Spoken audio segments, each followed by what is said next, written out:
सहनावतु सहनौ भुनक्तु सह वीर्यं करवावहै तेजस्विनावधीतमस्तु मा विद्विषावहै। ओम शांति शांति शांति। सत्यार्थ प्रकाश के प्रथम समोल्लास के ऊपर हम सब विचार कर रहे हैं।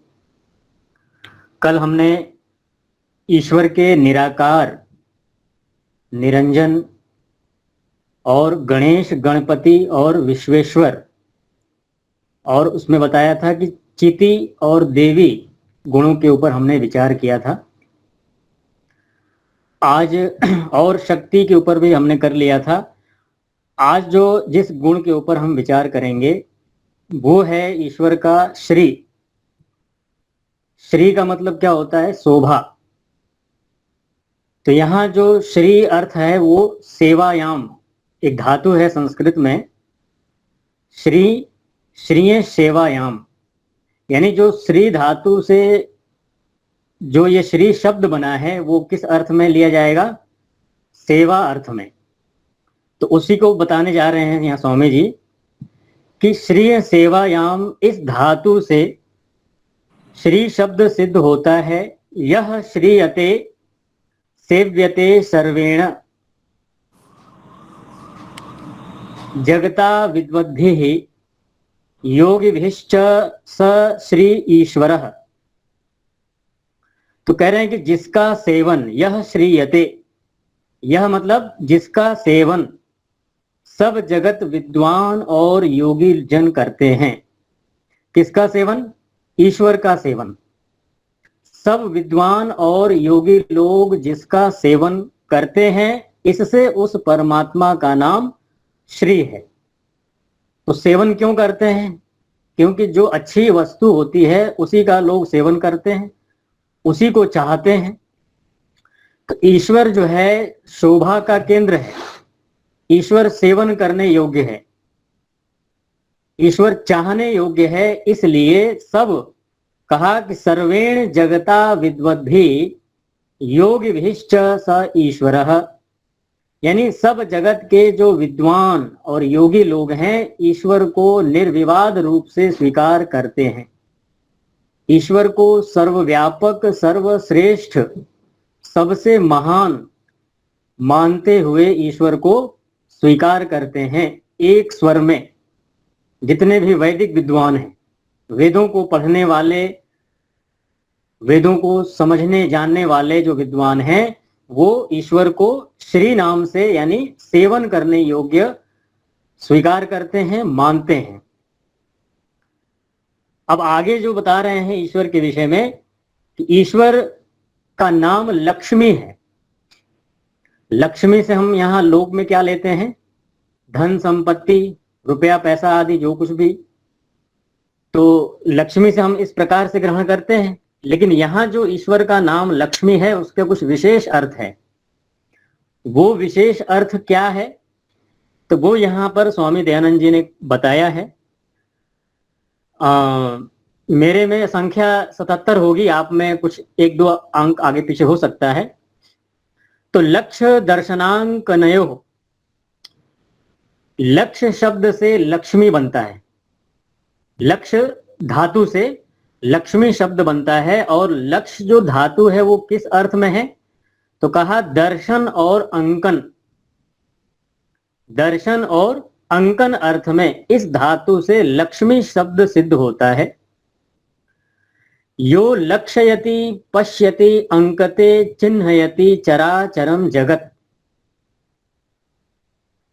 जो लक्ष्यति, जो लक्ष्य है, जो पाने योग्य है। वेदाहमेतं पुरुषं महांतं आदित्य वर्णम तमसः परस्तात् तमेव विदित्वा अति मृत्युमेति नान्यः पंथा विद्यते यनाय। मैं उस सूर्य के समान प्रकाशमान ईश्वर को वेदा अहम जानामि, मैं उस ईश्वर को जानता हूं जो कैसा है, तो कहा सूर्य के समान तेजस्वी है, प्रकाशमान है। और कहा तमेव विदित्वा अति मृत्यु मेति, उसी ईश्वर को जान करके व्यक्ति सब प्रकार के दुखों से छूट करके कहा मृत्यु को पार करते हुए मोक्ष को प्राप्त करता है। तो इस प्रकार से जो हमारे जीवन का जो लक्ष्य है, जो हमारे जीवन का उद्देश्य है, उसकी प्राप्ति कराने वाला ईश्वर लक्ष्मी शब्द से कहा जाता है। अथवा ईश्वर जो हमारी प्राप्ति का उद्देश्य है, लक्ष्य है हमारे जीवन का, वो लक्ष्मी रूप से कहा जाता है। कहा गया है उपनिषदों में, केन उपनिषद में कहा गया है, क्या कहा कि जिसने इसी जीवन में ईश्वर को जान लिया उसका जीवन सफल है, और जिस व्यक्ति ने इस जीवन में ईश्वर को नहीं जान पाया उसका जीवन, ये मनुष्य जीवन व्यर्थ चला गया। यद्यपि एक जीवन का ये कार्य नहीं है, अनेक जन्मों की तपस्या, अनेक जन्मों के पुरुषार्थ इसमें लगे रहते हैं। तो वहां पर इस बात पे बल दिया गया है कि हमारे जीवन का सबसे बड़ा जो उद्देश्य होना चाहिए, हम चाहे किसी भी आश्रम में हो, गृहस्थ में हो, वानप्रस्थ में हो, संन्यास में हो, ब्रह्मचर्य आश्रम में हो, किसी भी आश्रम में हो, हमें ईश्वर प्राप्ति के लिए प्रयास करते रहना चाहिए। तो उसके लिए कहा कि देखिए यहाँ पे कि जो सब चराचर जगत को देखता है, हिंदी में जो लिखा है, जो संस्कृत का अर्थ यहाँ लिख रहे हैं स्वामी जी, कि चिन्ह, अंकन मतलब होता है चिन्ह। लक्ष्य जो शब्द धातु आया है वो किस अर्थ में आया था? दर्शन और अंकन। तो अंकन का मतलब क्या होता है? चिन्ह, ठीक है ना, लक्षण। तो कह रहे हैं कि जो सब चराचर जगत को देखता अर्थात चिन्ह अर्थात दृश्य बनाता है। भगवान सब जगत को देखता तो है ही, लेकिन इस जगत को बनाने वाला कौन है? वही है ईश्वर। तो कहा कि सब दृश्य जगत बनाता, जैसे शरीर के नेत्र, नासिका आदि, और वृक्ष के पत्र, पुष्प, फल, मूल, पृथ्वी, जल के कृष्ण, रक्त, श्वेत, मृत्तिका। तो कह रहे हैं कि देखिए, वृक्षों के पत्ते कौन बनाता है? ईश्वर। वृक्षों में जो फूल लगते हैं वो कौन बनाता है? ईश्वर। और वृक्षों में जो फल लगते हैं उसे कौन बनाता है? तो वो भी ईश्वर बनाता है। और कहा मूल यानी उसके जड़ों को भी ईश्वर ही बनाने वाला है। यदि भगवान जड़ नहीं बनाता तो वृक्ष कैसे होता? गर्मियों के दिनों में जो हम आम खाते हैं, अमरूद खाते हैं, जो भी है, जिस मौसम में भी जो फल आता है, तो उन फलों को बनाने वाला भगवान है। यानी वो फल जिस वृक्ष से उत्पन्न हुए उस वृक्ष को बनाने वाला, उस वृक्ष की जड़ों को बनाने वाला कौन है? ईश्वर, परम पिता परमात्मा। तो कहा कि फल, मूल, और कहा पृथ्वी, जल के कृष्ण, रक्त, श्वेत, मृत्तिका। और पृथ्वी, जल के जो कृष्ण यानी जो जल के जो रंग होते हैं, कुछ अलग अलग रंग प्रकार के जल होते होंगे, कहीं रक्त जल कैसे होता होगा? तो कृष्ण, रक्त, श्वेत, मृत्तिका। तो ये जो मृत्तिका जो कह रहे हैं, मृत्तिका का मतलब क्या होता है? मिट्टी। तो कह रहे हैं कि अनेक प्रकार के रंगों वाली मिट्टी को बनाता है। जैसे कि आपने सुना होगा कि वैज्ञानिक लोग जाते हैं चांद पे, तो क्या बोलते हैं कि मिट्टी वहां की इस रंग की है ना। मंगल पे जाएंगे तो किस रंग की मिट्टी होगी? लाल, ठीक है। पृथ्वी पे काली, पीली सब मिल जाती है। 10 प्रकार की बताते हैं मिट्टी मिलती है पृथ्वी पे।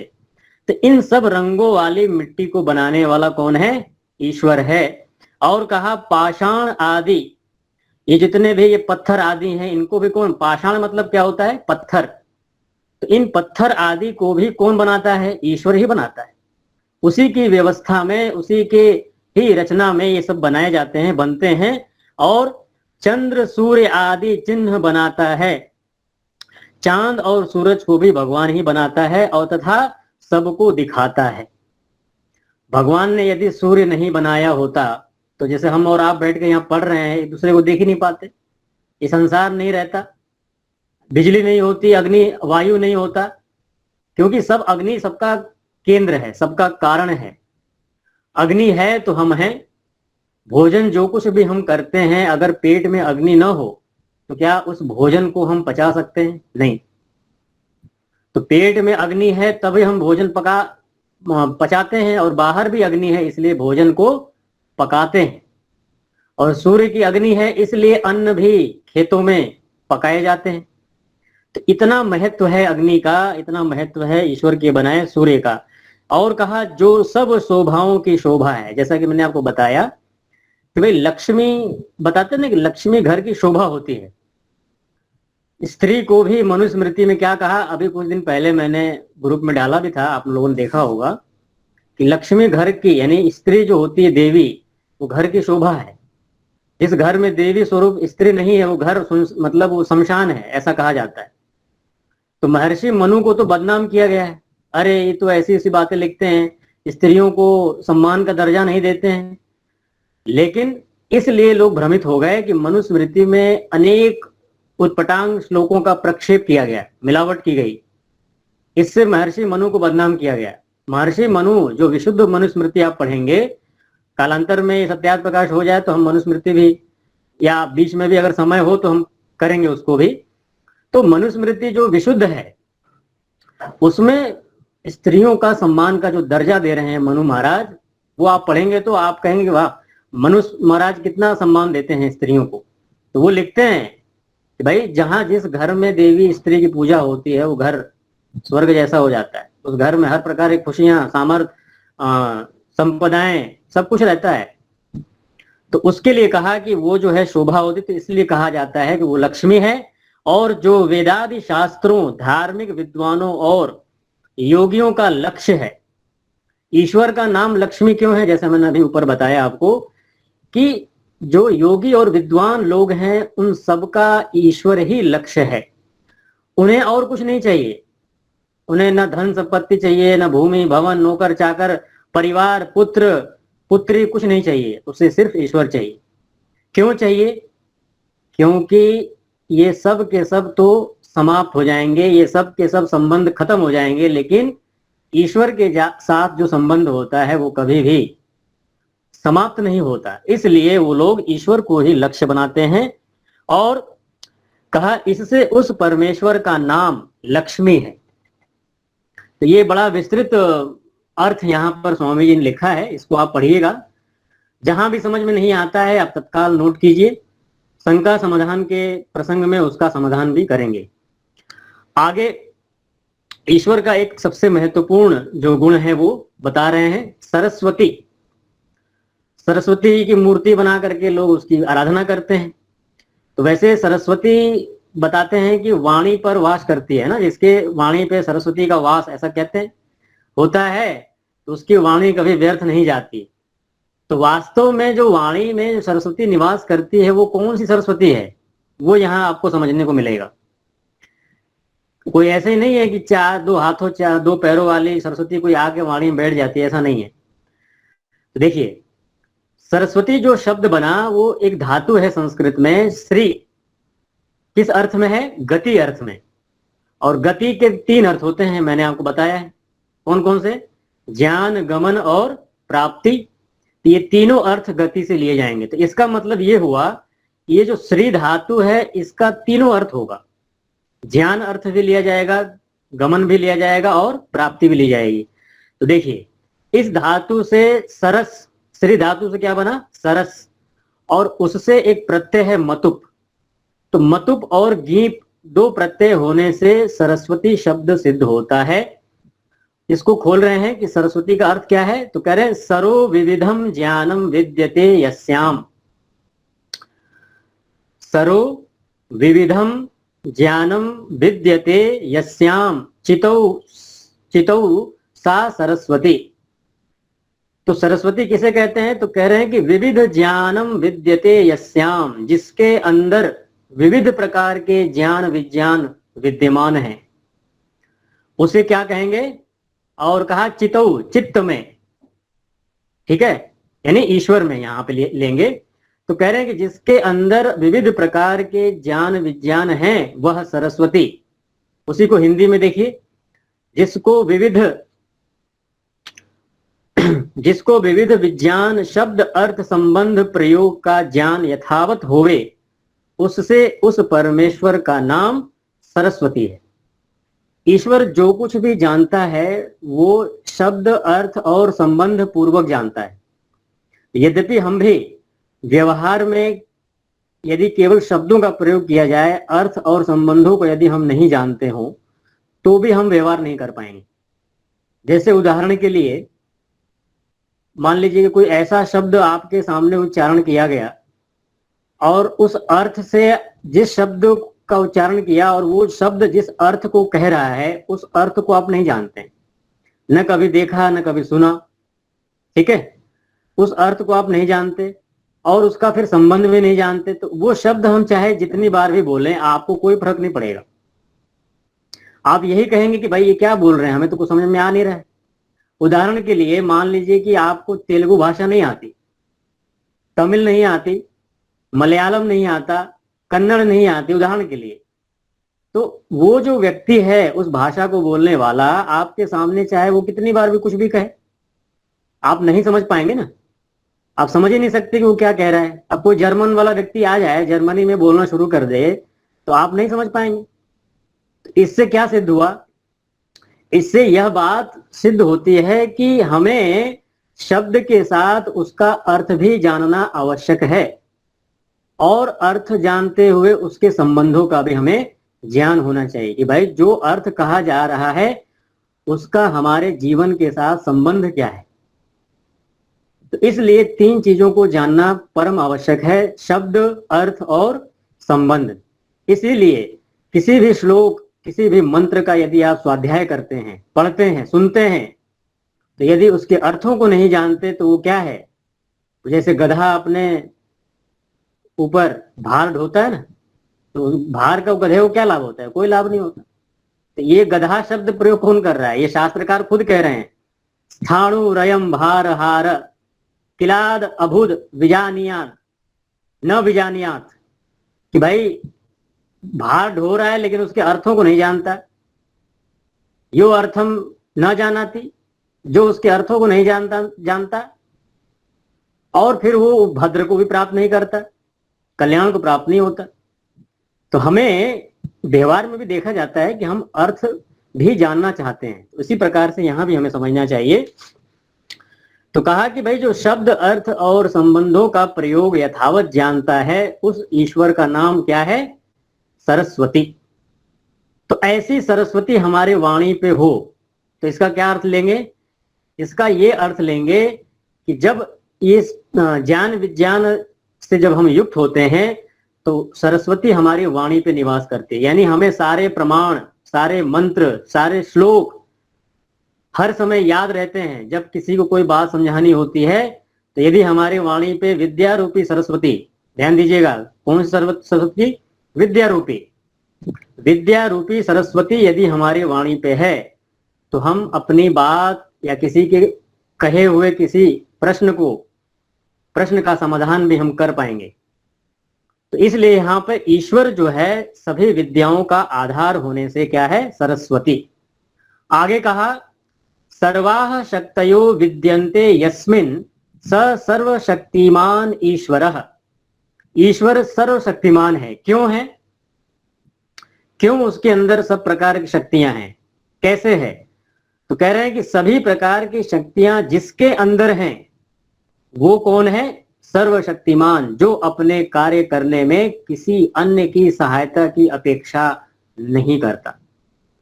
सर्वशक्तिमान हम उसे ही तो कहेंगे जो किसी की सहायता ना चाहे, सारा काम खुद कर ले। घरों में भी अगर कोई व्यक्ति कहता है कभी ऐसे मजाक में कि हमें किसी की सहायता की जरूरत नहीं है, हम अपना काम खुद कर लूंगा, है ना, तो हम क्या कहते हैं कि अच्छा आपके अंदर बहुत बल आ गया है, आपके अंदर बहुत सामर्थ्य आ गया है, ठीक है। तो इससे यही सिद्ध होता है कि भाई जो व्यक्ति अपना काम स्वयं कर लेता है, करने का सामर्थ्य रखता है, तो हम उसे क्या समझते हैं, यही समझते हैं कि वो बलवान है, सामर्थ्यवान है। तो ईश्वर तो किसी की सहायता लेता ही नहीं। अच्छा, दूसरी बात यह है कि ईश्वर किसी की ले या न ले, उसकी सहायता कौन कर सकता है। अब मान लो कि सूर्य बनाना है, क्या हमारा सामर्थ्य है, उसमें हम क्या उसकी हेल्प कर सकते हैं, हम तो थे ही नहीं। जब सूर्य बना रहा था भगवान तो हम तो पड़े हुए थे मूर्छित, हाँ जी, पड़े थे ना, मूर्छित पड़े थे, हमें कोई होश नहीं था। इस संसार को जो भगवान ने सब कुछ बना करके वेल मेंटेन तैयार रेडी करके जब हमारे सामने लाए और उसके बाद हमारा जन्म हुआ, फिर हमें वो उत्पन्न करते हैं। क्यों? क्योंकि यदि पहले उत्पन्न करेंगे तो कुछ है ही नहीं, न तो जल है, न अग्नि है, न वायु है, न खाने पीने की सामग्री है, न जीने के लिए सांसें हैं, कुछ भी नहीं है। तो इस प्रकार से यहाँ पे कहा कि ईश्वर सर्वशक्तिमान है, जो अपने कार्य करने में किसी की भी सहायता लेश मात्र भी नहीं चाहता, अपने ही सामर्थ्य से सब काम पूरे करता है। इसलिए ईश्वर क्या है? सर्वशक्तिमान।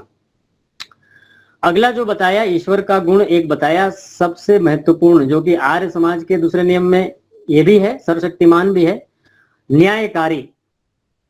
इसका हम जप में कैसे प्रयोग करते हैं? ओ न्यायकारी, ओ न्यायकारी।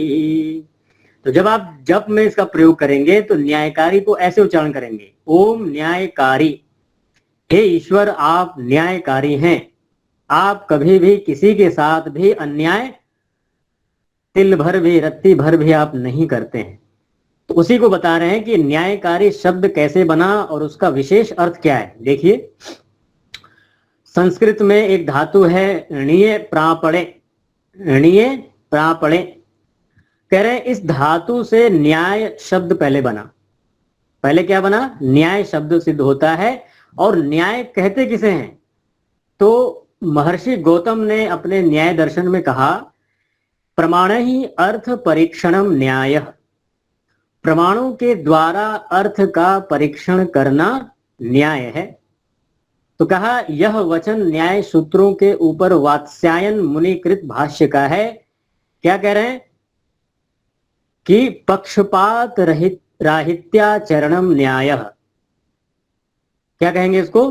पक्षपात राहित्याचरणम न्याय, जो प्रत्यक्ष आदि प्रमाणों की परीक्षा से सत्य सत्य सिद्ध हो, ठीक है, और जो पक्षपात रहित धर्म रूप आचरण है वह न्याय कहता है। तो ईश्वर न्यायकारी क्यों है? वो न्यायकारी इसीलिए है कि वो सब बातें सत्य सत्य जानता है। वहां किसी व्यक्ति, जैसे मैंने पहले ही बताया था आपको, कि किसी विटनेस की आवश्यकता नहीं है कि कोई आ करके गीता पे हाथ रख के कसम खाएगा कि हाँ जी हे ईश्वर, मैं गीता या किसी वेद पे हाथ रख के कसम खाता हूं कि इस व्यक्ति ने पाप किया है, इस व्यक्ति ने पुण्य किया है। ऐसा कोई बताने वाला नहीं है। भगवान सारी बातों को अच्छी तरह से जानता है, ठीक है। तो कहा कि जो सत्य सत्य सिद्ध होता है उसको भगवान पक्षपात रूप रहित धर्म रूप आचरण है, वो न्याय कहता है। न्यायम कर्तुम शीलम अस्य। इस संस्कृत की पंक्ति समझिए, मैं बोलता हूं, ध्यान सुनिएगा। कह रहे हैं कि न्यायम कर्तुम शीलम अस्य। न्यायम का मतलब समझते हैं आप? कर्तुम का मतलब क्या होता है? न्याय करने में। न्यायम कर्तुम का अर्थ होता है न्याय करने का या न्याय करने में। शीलम अस्य, स्वभाव है जिसका। जिस ईश्वर का न्याय करना स्वभाव ही है। जैसे हम कहते हैं ना कि इस व्यक्ति का तो स्वभाव ही है क्रोध करना, है ना, दान करना, इसका स्वभाव है। इसके पास भले ही पैसा थोड़ा ही है लेकिन उसी में से कुछ ना कुछ दान करेगा, इसका स्वभाव है, दानी है ये। महाभारत का एक प्रसंग आपको याद दिलाता हूं कि कर्ण जो था ना, कर्ण, तो वो दानवीर कर्ण नाम है उसका, प्रसिद्ध, उसका यश है कि उसके पास जो कुछ भी होता था वो दान करने में, कोई भी व्यक्ति, कोई भी याचक उसके सामने से खाली हाथ लौटता ही नहीं था। ये उसका स्वभाव था। तो ऐसा बताते हैं, ऐसा सुनने में आता है कि एक बार बहुत बारिश हो रही थी और किसी युधिष्ठिर जी आदि को यज्ञ करने थे। तो कृष्ण जी कहते हैं युधिष्ठिर से कि देखो कर्ण कितना दानवीर है, ठीक है, चलो हम इसकी परीक्षा करते हैं, उसका स्वभाव कैसा है। तो बारिश में सारी समिधाएं गीली हो चुकी थी। तो बहुत से लोगों के पास गए कि भाई हमें हवन करना है, बड़े स्तर पे हमें समिधाएं चाहिए। तो सबने हाथ खड़े कर दिए। क्या किए? सबने हाथ खड़े कर दिए, भाई साहब बारिश हो रही है, संविधान तो गीली पड़ी है ही नहीं। तो दो चार लोगों के पास गए तो कृष्ण ने कहा कि देखो इन लोगों ने तो हाथ खड़े कर दिए, ठीक है, अब हम चलते हैं कहाँ, कर्ण के पास, देखो उसकी महिमा, उसकी दान की महिमा कैसी है।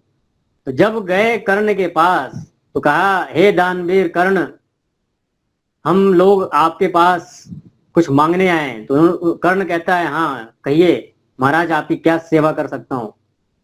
तो उन्होंने कहा कि हम यज्ञ करना चाहते हैं, हमें संविधानिक सुविधाओं की आवश्यकता है, और बारिश में कहीं भी सूखी सुविधाएं हमें मिल नहीं रही हैं।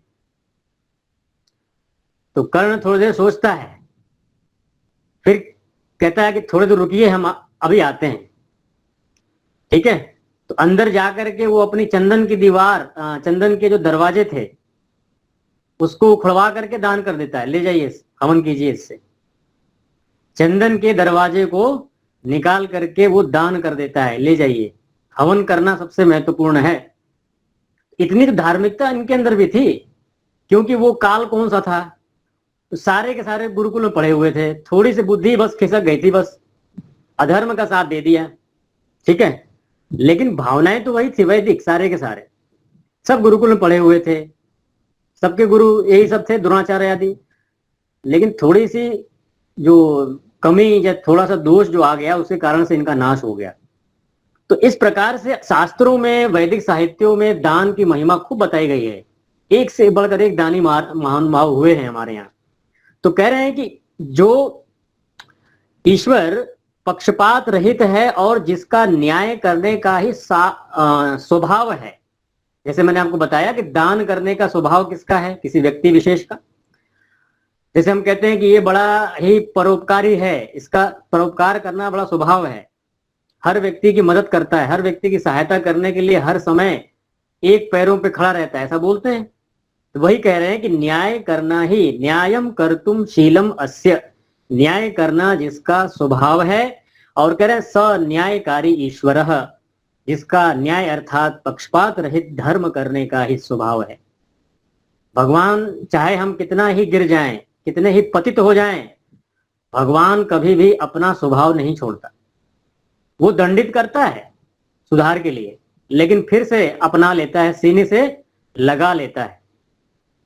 जैसे एक माता पिता होते हैं, छोटे बच्चे गलती करते हैं तो माता पिता क्या करते हैं, थोड़ा डांट फटकार करते हैं और फिर बच्चों को सीने से लगा करके उनको दुलारते हैं। तो भगवान भी ऐसे ही करता है, हम गलतियां करेंगे, हम दंडित भी करेगा, लेकिन तिरस्कार कभी नहीं करता। जाओ, आज से मैं तुम्हारा, हमारा कोई रिश्ता नहीं, आज से तुम्हारा हमारा कोई संबंध नहीं, जाओ मैं तुम्हारा त्याग करता हूं, है ना। लोग में खूब बोल देते हैं लोग, कभी गुस्से में आकर के। अनेक विवाह के जो बंधन होते हैं उसका विच्छेद हो जाता है, छोटी छोटी बातों पे डिवोर्स।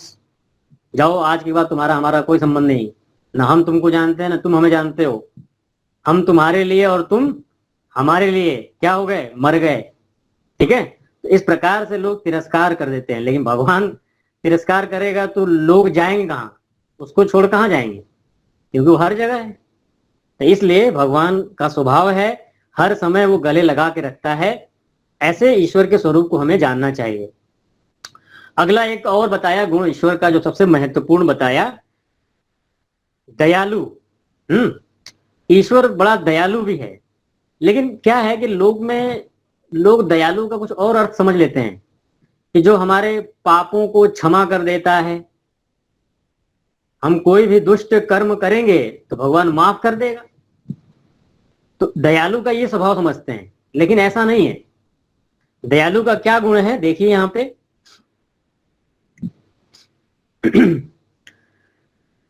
कह रहे हैं कि दया दान गति रक्षण हिंसा दानेशु। दया दान, एक आया दान, भगवान दयालु है तो सबसे पहला गुण क्या बताया, दान देने का स्वभाव है ईश्वर का। ये सारा संसार भगवान ने दान दे रखा है। गति, रक्षण, हिंसा, दानेशु, इस धातु से दया शब्द सिद्ध होता है।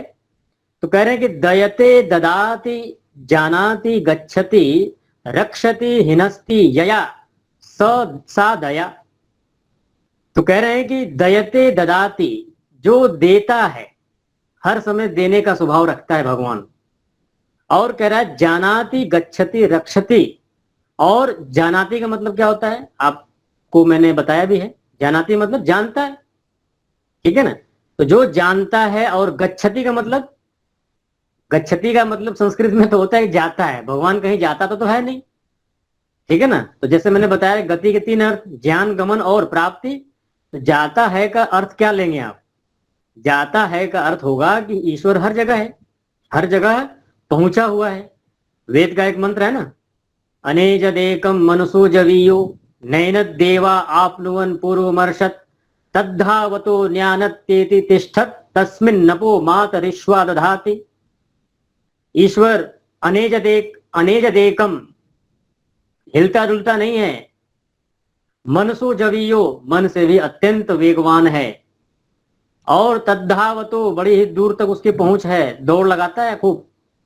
दौड़ लगाने का मतलब जहां हम दौड़ कर जाएंगे ईश्वर वहां पहले से ही है, ठीक है। इस प्रकार से हमें समझना है। और कहा रक्षति, ईश्वर हम सबकी रक्षा करता है, हमारी सुरक्षा करता है। संसार भगवान ने बनाया है तो कुछ व्यवस्थाएं दी हुई हैं, ऐसे ही हम नहीं जी रहे हैं। हमारे लिए प्राण बनाए, हमारे लिए वायु, अग्नि, जल, अन्न, औषधियां, वनस्पतियां, पृथ्वी। ये क्या बताते हैं कि कौन सा घेरा है पृथ्वी के ऊपर, ये कुछ लेयर होते हैं ना, उन लेयरों से, हाँ, ओजोन लेयर। तो सूर्य की जो हानिकारक जो किरणें होती हैं वो हमारे लिए सीधे सीधे लाभकारी नहीं होती हैं, लेकिन भगवान की व्यवस्था देखो, उस ओजोन लेयर को बना करके भगवान ने हमारी सुरक्षा की है। जो हानिकारक किरणें हैं वो फिल्टर हो जाती हैं ऊपर ही ऊपर। अब ऐसा बताते हैं कि शायद वो ओजोन लेयर में होल हो रहा है, छेद हो रहे हैं, ठीक है ना। तो वो भी हमारे लिए घातक है, इसीलिए हो रहा है कि हम हवन नहीं करते हैं। मैं उम्मीद करता हूं कि आप में से बहुत सारे लोग हवन करते होंगे घरों में अपने। नहीं करते हैं तो करना शुरू कर दीजिए, यदि विनाश से बचना है तो, ठीक है, अपनी अगली पीढ़ी। हाँ जी माता जी, करती हैं आप, ठीक है। तो ये कहा कि दयालु कैसे है, तो कहा हिनस्ति यया सा दया। और दुष्टों की हिंसा भी करता है। हिंसा मतलब जो धार्मिक सज्जन लोग हैं उनकी हिंसा नहीं करता भगवान। जो दुष्ट लोग हैं, जो आतताई हैं, अपराधी हैं, उनको भगवान छोड़ता नहीं। उनको ठिकाने लगाने का काम, जैसे मैंने बताया था आपको, कि भगवान पूरी तरह से जानता है कैसे लगाना है उनको, पूरा होश ठिकाने कर देता है उनको। तो इसलिए कहा बहवी दया विद्यते यस्य स दयालु परमेश्वर, जो अभय का दाता, सत्यासत्य सर्व विद्याओं का जानने जनाने हारा, सब सज्जनों की रक्षा करने और दुष्टों का हनन करने वाला, और उनको यथा योग्य दंड देने वाला है, ठीक है। ऐसा जो ईश्वर है उसे हम क्या कहेंगे? दयालु। यथा योग्य दंड का मतलब क्या होता है? यथा योग्य दंड का मतलब ये होता है कि जिसने जितना अपराध किया है उसको उसी के हिसाब से उतना दंड देना, न कम न अधिक, ठीक है। तो अपराध भी सबसे पहले तो पता होना चाहिए भी अपराध किस श्रेणी का है और उसका दंड क्या होगा। तो भगवान अपराध को भी जानता है और उसमें जो उसको मिलने वाला जो दंड है वो भी जानता है। तो दंड का भी भगवान को पता है कि किसको क्या दंड देना है। छोटी गलती पे है तो छोटा दंड, बड़ी गलती की है तो बड़ा दंड। इस प्रकार से भगवान जानता है। तो ये हो गया दयालु। तो इसको इतना ही रखते हैं, और आपके कोई प्रश्न आदि हो तो उसको ले लेते हैं 10 मिनट में, फिर संध्या के मंत्र आरंभ करेंगे। आप में से किसी के प्रश्न हो तो पूछिए। चांद जी, जैसे आपने कहा था अभी, ये वासनाएं बहुत पुरानी होती हैं जी। आपकी आवाज फिर से बोलिए एक बार, आवाज कट गई थी, आप बोलिए। वो वासनाओं की बात हो रही थी ना आपके, भी बहुत जन्म जन्मांतर से पड़ी होती हैं। हाँ जी, हाँ जी, हाँ जी। तो इसको कैसे ये दूर होती हैं? जैसे भी अब कोई चाहता है भी ये खत्म हो जाए, ये जैसे हम इधर ही परमात्मा की तरफ चले जाएं, हम्म। ये वेद आदि में, तो ये वासनाएं कैसे खत्म होती हैं जी? मतलब अगर चाहे देखिए, आदमी। हाँ हाँ, जी जी, सांख्य दर्शन में एक सूत्र है, तदुच्छित्ति ध्वांतवत, तदुच्छित्ति ध्वांतवत। इस सांख्य दर्शन के सूत्र में बताया कि जैसे प्रकाश के आने पर अंधकार दूर हो जाता है, क्या कहा? प्रकाश के आने पर अंधकार दूर हो जाता है, ठीक वैसे ही शुद्ध ज्ञान विज्ञान के आने पर ये जो जन्म जन्मांतर के जो वासनाएं हैं, जो संस्कार हैं, ये सब वैसे ही हट जाते हैं जैसे कि अंधकार प्रकाश के आने पर दूर हो जाता है। जब आप घर में प्रवेश करते हैं तो अंधेरा रहता है रात में, और जैसे ही स्विच ऑन करते हैं तो अंधेरा कितना देर लगता है हटने में? तुरंत। तो यद्यपि यहाँ काम मतलब क्रमशः होता है, धीरे धीरे हमारा ज्ञान विज्ञान बढ़ता है, और धीरे धीरे हमारी वासनाएं, धीरे धीरे हमारे जो बुरे जो संस्कार हैं वो धीरे धीरे कम होने लगते हैं, और एक समय ऐसा आता है कि जब हमारे सारे संस्कार जो बुरे थे वो सब हट जाते हैं और हम विशुद्ध होकर के ईश्वर को प्राप्त कर लेते हैं। जी जी, सुनील जी, समाधान हो गया? हाँ जी आचार्य जी। ठीक है, ठीक। और किसी के प्रश्न हो तो पूछिए। हमारी वैदिक परंपरा में ही आजादी है प्रश्न पूछने की, और कहीं नहीं है। और तो बाबा वाक्यम प्रमाणम, जो बाबा ने पढ़ा दिया वही सही है। जी रामचरण जी। हिनस्ती का क्या मतलब है आचार्य जी? हिनस्ती का मतलब जो दंड देता है, जो मारता है। अच्छा, हाँ जी। ठीक। किसको? जो पापी लोग हैं उनको। जी जी, जी, धन्यवाद। दुष्ट आत्माओं को। और बताइए पीछे जो आप, अच्छा एक चीज है कि इसकी हम परीक्षा का भी सत्र रखेंगे। परीक्षा हम बहुत सरल ढंग से करेंगे, बहुविकल्पीय होगा, यानी मल्टीपल चॉइस। प्रथम समोल्लास जैसे ही पूरा होता है तो हम आपके लिए कुछ प्रश्न पत्र भी तैयार कर रहे हैं। तो उसमें क्या होगा कि आपके सामने मल्टीपल चॉइस होंगे, यानी कि उसमें से एक जो सही आंसर है उसको आपको बस क्लिक कर देना है बस। तो कुछ लिखने पढ़ने की ज्यादा जरूरत नहीं पड़ेगी। तो इससे क्या होगा कि एक आपका आत्मविश्वास बनेगा कि हमने सत्यार्थ प्रकाश पढ़ी और उसकी परीक्षा भी दी है, ठीक है ना? तो इसको ध्यान में रखते हुए हम परीक्षा का भी क्रम चलाएंगे इसको पूरा करने के बाद। जी, उसी प्रकार से आप पढ़िए। हाँ जी आचार्य जी, ब्रह्म और ब्रह्मा में क्या डिफरेंस है? ब्रह्म के विषय में आया है कि ब्रह्म यानी कि सबसे महान, ठीक है? ब्रह्म किसे कहेंगे? जो सबसे महान है, सबसे उत्कृष्ट है। और ब्रह्मा का मतलब होता है जो सब जगत को बनाता है, उसे ब्रह्मा कहेंगे। जी। यद्यपि ईश्वर को ही सारे दोनों शब्द कह रहे हैं, पर गुणों के कारण उसका भेद हो गया है, ठीक है ना? हाँ जी। जैसे एक ही घर में, और आपको समझाने के लिए कह रहा हूं कि एक ही घर में एक ही व्यक्ति, किसी का पिता, किसी का चाचा, किसी का मामा, किसी का भाई होता है, ठीक है ना? ऐसे ही आचार्य जी, जैसे मोक्ष प्राप्ति के लिए एक व्यक्ति तो यज्ञ करता है, संध्या उपासना करता है, स्वाध्याय करता है, और एक व्यक्ति जो है सेवा भाव में अपना पूरा जीवन अर्पित कर देता है। वह जैसे जिनके पास अन्न का अभाव है जी, उनके पास जो है भोजन की व्यवस्था करना, वस्त्र का अभाव है उनकी व्यवस्था करना, पूरा जीवन जो है न तो वो संध्या उपासना करता है, न यज्ञ करता है, लेकिन सेवा भाव पूर्ण रूप से अर्पित करता है। तो स्वामी जी सेवा खूब करता है। हाँ जी। हाँ जी, तो इसमें मोक्ष मार्ग में क्या ये साधन दोनों समान हैं? देखिए, मोक्ष प्राप्ति करने के लिए आप लोग नोट कर लीजिएगा, कुछ लोगों को शायद पता भी होगा। मोक्ष प्राप्ति के लिए 3 चीजें अनिवार्य हैं जी। क्या? शुद्ध ज्ञान, नंबर 2 शुद्ध कर्म, नंबर 3 शुद्ध उपासना, ठीक है? शुद्ध ईश्वर की शुद्ध उपासना। जी तो सबसे पहले तो हमें ज्ञान अर्जित करने के लिए प्रयास करने चाहिए। जैसे आप लोग यहाँ समय निकाल के बैठे हैं, जी इस कक्षा सत्यार्थ प्रकाश की कक्षा को अटेंड आपने क्यों किया? बहुत से लोगों ने पहले से भी पढ़ा हुआ है, इसलिए कि आपको शुद्ध ज्ञान हो।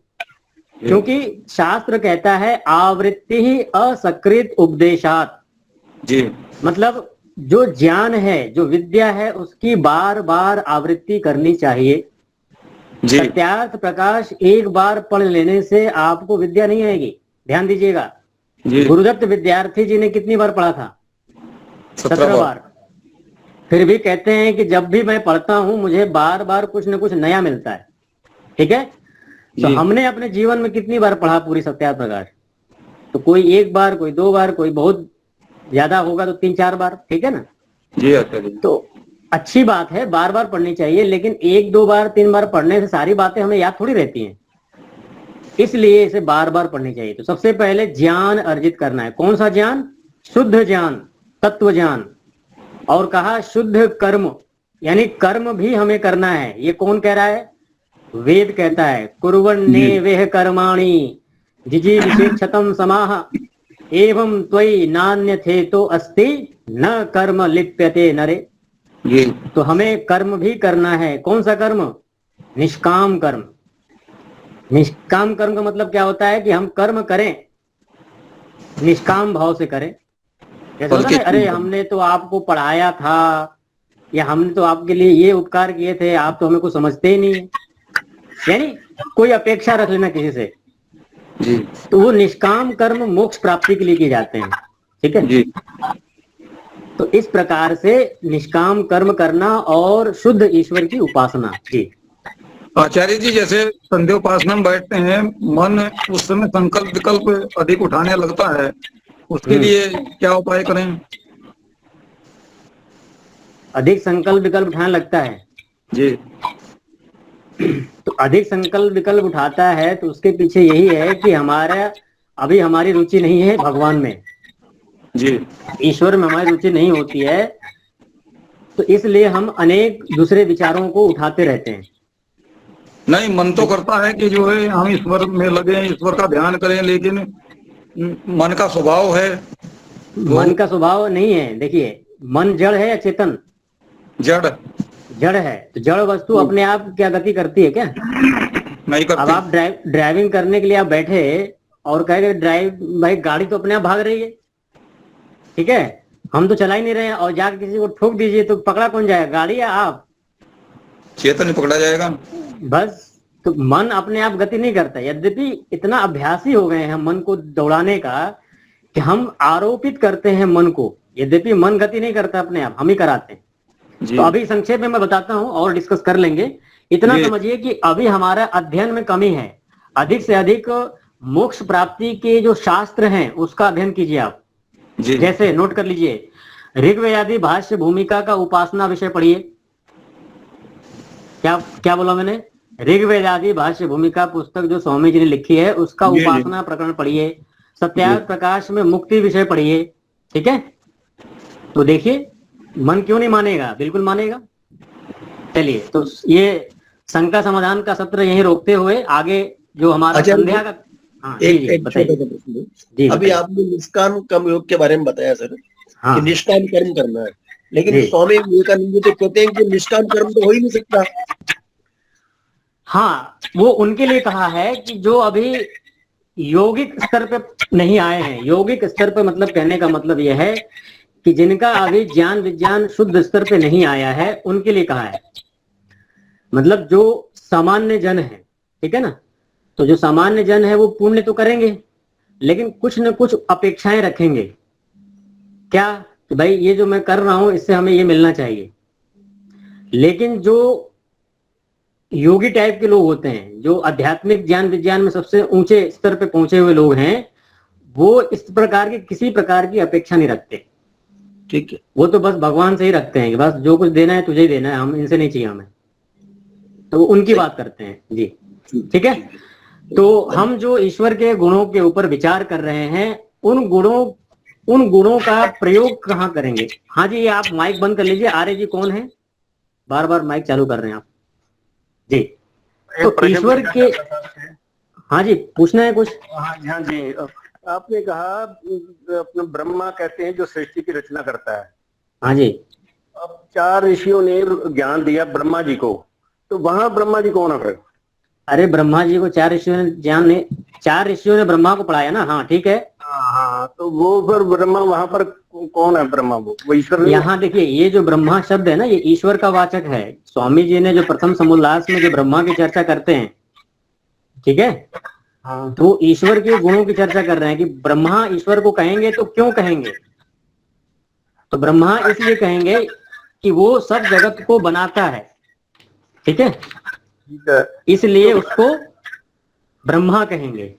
सब जगत को रच करके जो बढ़ाता है, ठीक है, जगत निर्माणेन बरहति, ऐसा आया है। अब वो बात समझ गया, पर 4 ऋषियों ने वो ज्ञान ब्रह्मा जी को दिया, ब्रह्मा जी ने आम लोगों को फिर आगे बढ़ाया, वो बात क्या है सर? क्या है उसमें, क्या है? सर वो उसकी चर्चा नहीं चल रही है, ये प्रसंग ईश्वर का है, आप उसको ले जा रहे हैं वहां उस प्रसंग में। अभी यहाँ सिर्फ और सिर्फ ईश्वर का प्रसंग है, इसलिए उसके गुण जो है आरोपित किए जा रहे हैं ईश्वर में सिर्फ। ठीक है जी, माइक बंद कर लीजिए, ठीक है। तो संध्या के अंतर्गत हमारा विचार चल रहा है, हमें ध्यान कैसे करना है, ठीक है, उस विषय में हमारा संध्या के अंतर्गत हम मंत्रों को लेकर के विचार कर रहे हैं। तो कल हमने प्राणायाम मंत्रों को देखा था। ओम भूः, ओम भुवः, ओम स्वः, ओम महः, ओम जनः, ओम तपः, ओम सत्यम, ठीक है। तो यहीं पर ये बोलते हुए अर्थ पूर्वक हमें प्राणायाम का भी अभ्यास करना है। और प्राणायाम के विषय में स्वामी दयानंद जी ने अपने पंच महायज्ञ विधि के अंतर्गत जो संध्योपासना विधि है, उसमें कुछ हिंदी में लिखते हैं, उसमें मैं पढ़ता हूं। स्वामी जी कह रहे हैं कि ये जो ओम भू आदि जो शब्द हैं, इनके उच्चारण और अर्थ विचार पूर्वक, ध्यान दीजिएगा, एक उच्चारण और दूसरा उसके अर्थों का भी आपको मन में विचार करना है। तो कह रहे हैं कि पूर्वोक्त प्रकार के अनुसार प्राणायामों को करें। इस प्रकार प्राणायाम करके, अर्थात भीतर के वायु को बल से नासिका के द्वारा बाहर फेंक के बाहर ही रोक देना है, जैसा मैंने आपको बताया था कल। इसको हम कहेंगे बाह्य प्राणायाम। ध्यान दीजिएगा, यदि आप मेडिटेशन करते हैं, संध्या उपासना ध्यान करते हैं, यदि प्राणायाम नहीं करेंगे तो आपका मन रुकेगा नहीं। इसलिए प्राणायाम सबसे अनिवार्य विषय है। सीधे सीधे आप बैठ करके ओम शन्नो देवी रविष्टया करने लग जाएंगे तो ध्यान नहीं लगेगा। इसलिए ये सब साधन है। पुनः धीरे धीरे भीतर लेके पुनः बल से बाहर फेंक के रोकने से मन और आत्मा को स्थिर करते हुए हमें प्राणायाम करना है। और कहा कि जो अंतर्यामी रूप से व्यापक ईश्वर है, उसके अंदर मग्न हो जाना है, ठीक है। और कह रहे हैं अत्यंत आनंदित होना चाहिए। जैसे उदाहरण दे रहे हैं स्वामी जी यहाँ पे, जैसे गोताखोर जल में डुबकी मार के शुद्ध होके बाहर आता है।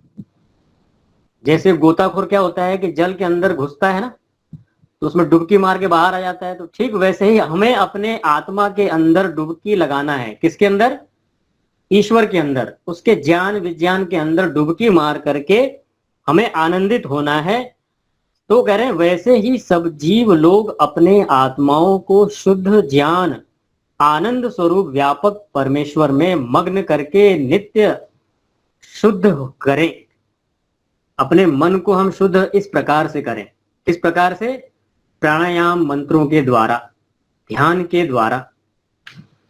अब अघमर्षण मंत्र ले रहे हैं, जो आप बोलते हैं। कौन सा मंत्र बोलते हैं? ऋतंच सत्यंचाभिधात तपसोध्यजायत ततो रात्र्यजायत ततः समुद्रो अर्णवः। तो इसको अघमर्षण मंत्र क्यों कहा जाता है? आप में से बहुत से लोगों को पता होगा और बहुत से लोग नहीं जानते होंगे। तो जो नहीं जानते हैं वो कृपया लिख ले। अघमर्षण का मतलब होता है अघ, हाँ, अघ का मतलब होता है पाप, ठीक है। और मर्षण का मतलब होता है नष्ट करना, उसको मसल देना। तो आप में से मैं समझता हूँ कि सभी लोग चाहते हैं पापों को मसल दिया जाए। सभी लोग बैठे हैं इसीलिए तो सत्यार्थ प्रकाश पढ़ने के लिए। तो यहाँ संध्या के मंत्र में कहा जा रहा है कि पापों को मसलने वाला जो मंत्र है वो कौन सा है? ऋतंच सत्यंचाभिद्धा तपसोध्यजायत। तो देखिए यहाँ पर संस्कृत में स्वामी जी कुछ लिख रहे हैं। अथ ईश्वरस्य जगत उत्पादन द्वारा स्तुत्या अघमर्षण मंत्र अर्थात पाप दूरीकरणार्था। कह रहे हैं कि ये जो हम अघमर्षण मंत्रों का जो हम उच्चारण करने जा रहे हैं ये किस लिए कर रहे हैं? तो कह रहे हैं कि पाप दूरीकरणार्था, पापों को दूर करने के लिए। अब देखिए मंत्र देखिए, ओम ऋतं च सत्यम। ध्यान दीजिएगा यहाँ पे एक एक पंक्ति पे, नहीं तो आप समझ में नहीं आएगा। ये ऋतम जो शब्द आया है, ऋतम किसे कहते हैं? तो ऋतम को यहाँ पर स्वामी जी ने संस्कृत में अच्छी प्रकार से खोला है, मैं उसके आधार पे आपको बता रहा हूं। ऋतम का अर्थ यहाँ पे किया है यथार्थम सर्व विद्याधिकरणम वेद शास्त्रम। कह रहे हैं कि जो यथार्थ वेद विद्या, यथार्थ जो सर्व विद्याओं का जो अधिकरण है वेद शास्त्र, वो यहां अर्थ लिया गया है ऋतम शब्द से। तो जब भी आप मंत्र बोलेंगे तो ऋतम का क्या अर्थ करेंगे? सब विद्याओं का आधार वेद शास्त्र। ठीक है, आगे जो कहा सत्यम, सत्य यहां आया है पृथ्वी आदि जो स्थूल भूत और सत्व रज तम आदि जो कारणभूत जो यह जगत है। तो सत्यम का क्या अर्थ होगा? सारा जगत, स्थूल और सूक्ष्म जगत, सत्व रज तम से लेकर के। कहा अभिद्धा तपसोध्यजायत। तो कह रहे हैं कि ये चारों वेद और यह सारा जगत कैसे उत्पन्न हुआ? तो कह रहे हैं अभिद्धात। अभिद्धात का मतलब क्या होता है? ईश्वर के सामर्थ्य से। ठीक है, अभिद्धात मतलब, अभिद्धात मतलब होता है अभितः सर्वतः इद्धा दीप्ता ज्ञानमय तपसः अर्थात सामर्थ्यात। एक बात ध्यान दीजिएगा यहाँ पे कि जब आप अर्थ करेंगे तो कैसे करेंगे? तो यहाँ पे आपको ये बोलना है अभिद्धात तपसो। अभिद्धात तपसो का मतलब होता है ईश्वर के ज्ञान रूपी सामर्थ्य से। अब मैं आपसे एक प्रश्न पूछूंगा कि ईश्वर के ज्ञान रूपी सामर्थ्य से क्या? तो उत्तर यहां दिया हुआ है ऋतं च सत्यम अध्यजायत। ईश्वर के ज्ञानमय सामर्थ्य से ऋतं च सत्यम, वेद शास्त्र और यह सारा जगत अजायत उत्पन्न हुआ। आया समझ में आपको? ठीक है, हाँ। अब आगे कह रहे हैं कि ततो रात्रि जायत। दूसरी पंक्ति पे ध्यान दीजिएगा, ततो रात्रि अजायत। ततो मतलब उसी ईश्वर के सामर्थ्य से, ततो का मतलब क्या होता है? उसी ईश्वर के सामर्थ्य से रात्रि अजायत। ये जो अभी रात्रि हो गई है ना, 9 बजने वाला है, भगवान ने रात्रि बनाई। ये किसने कहा कि भगवान रात्रि बनाता है? तो आप क्या उत्तर देंगे कि भाई वेद मंत्र में कहा है, ईश्वर ने जो वेद का ज्ञान दिया है उसमें खुद बताया ईश्वर ने। तो कहा ततो रात्रि अजायत, उसी ईश्वर से रात्रि उत्पन्न हुई। और कहा ततः समुद्रो अर्णवः। ततः का मतलब फिर उसी ईश्वर से समुद्र उत्पन्न हुआ। समुद्र मतलब क्या? इस पृथ्वी पे जो जल है, महान जो समुद्र है जिसका ओर छोर हम देख नहीं पाते हैं, ऐसा जो समुद्र है। और अर्णवः, अर्णवः क्या अर्थ होता है? आकाश में, अंतरिक्ष में जो जल हैं, जो सूक्ष्म रूप में विद्यमान हैं, जो बादल के रूप में बरसते हैं। तो कहा कि इस पृथ्वी पर उत्पन्न जो जल है और जो आकाश में उत्पन्न, आकाश में स्थित जो जल है, इन सब को उत्पन्न करने वाला कौन है? वो परम पिता परमेश्वर है। उसी के ज्ञान रूपी सामर्थ्य से यह सारा जगत उत्पन्न हुआ है। तो इतना ही रखते हैं इसको। इस मंत्र को आप विचार लीजिएगा। मैं हो सकता है आपसे पूछूं भी इसमें, तो आपको बताना होगा। तो ऋतम का मतलब होता है चारों वेद। ठीक है, सत्यम का मतलब होता है सत्व रज तम से लेकर के यह सारा जगत, ठीक है, यानी कारण और कार्य जगत। अभिधात तपसो का अर्थ होगा ईश्वर के ज्ञान रूपी सामर्थ्य से, और अध्यजायत का मतलब होता है उत्पन्न हुआ, और उसी ईश्वर से रात्रि उत्पन्न हुई, उसी ईश्वर से समुद्र उत्पन्न हुआ, और उसी ईश्वर से आकाश में स्थित जल भगवान ने बनाए हैं। तो भगवान तो सब कुछ बनाता है, क्यों बनाता है और किसके लिए बनाता है? तो भगवान ने बनाया यह सारा जगत इसके लिए मैंने आपको बताया था कि भोगा अपवर्गार्थम दृश्यम। महर्षि पतंजलि ऋषि ने योग दर्शन में कहा है यह जो सारा जगत बनाया है, ये क्यों बनाया है? हम सब जीवों के भोग के लिए, है ना। और कहा अपवर्गार्थम, मोक्ष प्राप्ति के लिए, ठीक है। तो यह भगवान ने बनाया है, भगवान का हमें हर समय धन्यवाद करते रहना चाहिए, उसके प्रति कृतज्ञता हमें अपने मन में हमेशा उत्पन्न करते रहना चाहिए।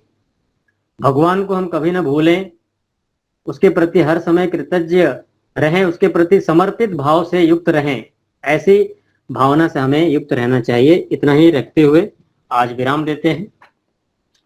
एक बार ओम का हाँ जी, थोड़ा सा मुझे ये कि ये जो अघर्षण मंत्र है में पाप को मसलने वाला मंत्र जो कहा है, अघमर्षण जी, हाँ, तो इससे कैसे तात्पर्य इसका निकलेगा? पाप को ये जो मंत्र आए हैं ओम वाला, हाँ, देखिए यहाँ पे देखिए कुछ मंत्र क्या होते हैं, लाक्षणिक होते हैं, और कुछ अर्थ को घुमा करके अर्थ होते हैं। जैसे कि अर्थ घुमा हुआ रहता है, मतलब क्या है कि मतलब मंत्र के द्वारा कुछ और कह करके उस बात की सिद्धि की जाती है। जैसे कि यहाँ ऋतम जो शब्द है ना, तो ऋत यहाँ से क्या लिया हुआ है? वेद शास्त्र। तो वेद शास्त्र में कौन सी बातें हैं? ज्ञान विज्ञान की बातें हैं। और पाप को मसलने के लिए हमें क्या चाहिए? ज्ञान। तो उसी पाप को मसलने वाले ज्ञान को कौन बनाया? ईश्वर ने, परमात्मा, ठीक है ना। और यदि यह संसार न होता तो क्या हम कुछ कर्म कर पाते, कुछ ज्ञान विज्ञान अर्जित कर पाते?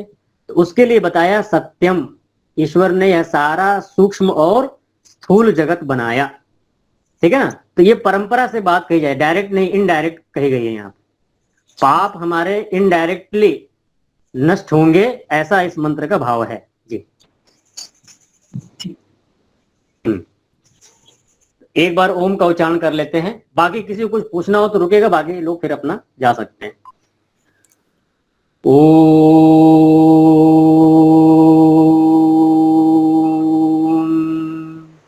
शांति शांति शांति। सर्वेभ्यो नमः। सभी को सादर नमस्ते। आप लोग, हाँ, आप लोग ध्यान रखिए समय का, सभी लोग समय से जुड़ने का प्रयास करें जी। नमस्ते।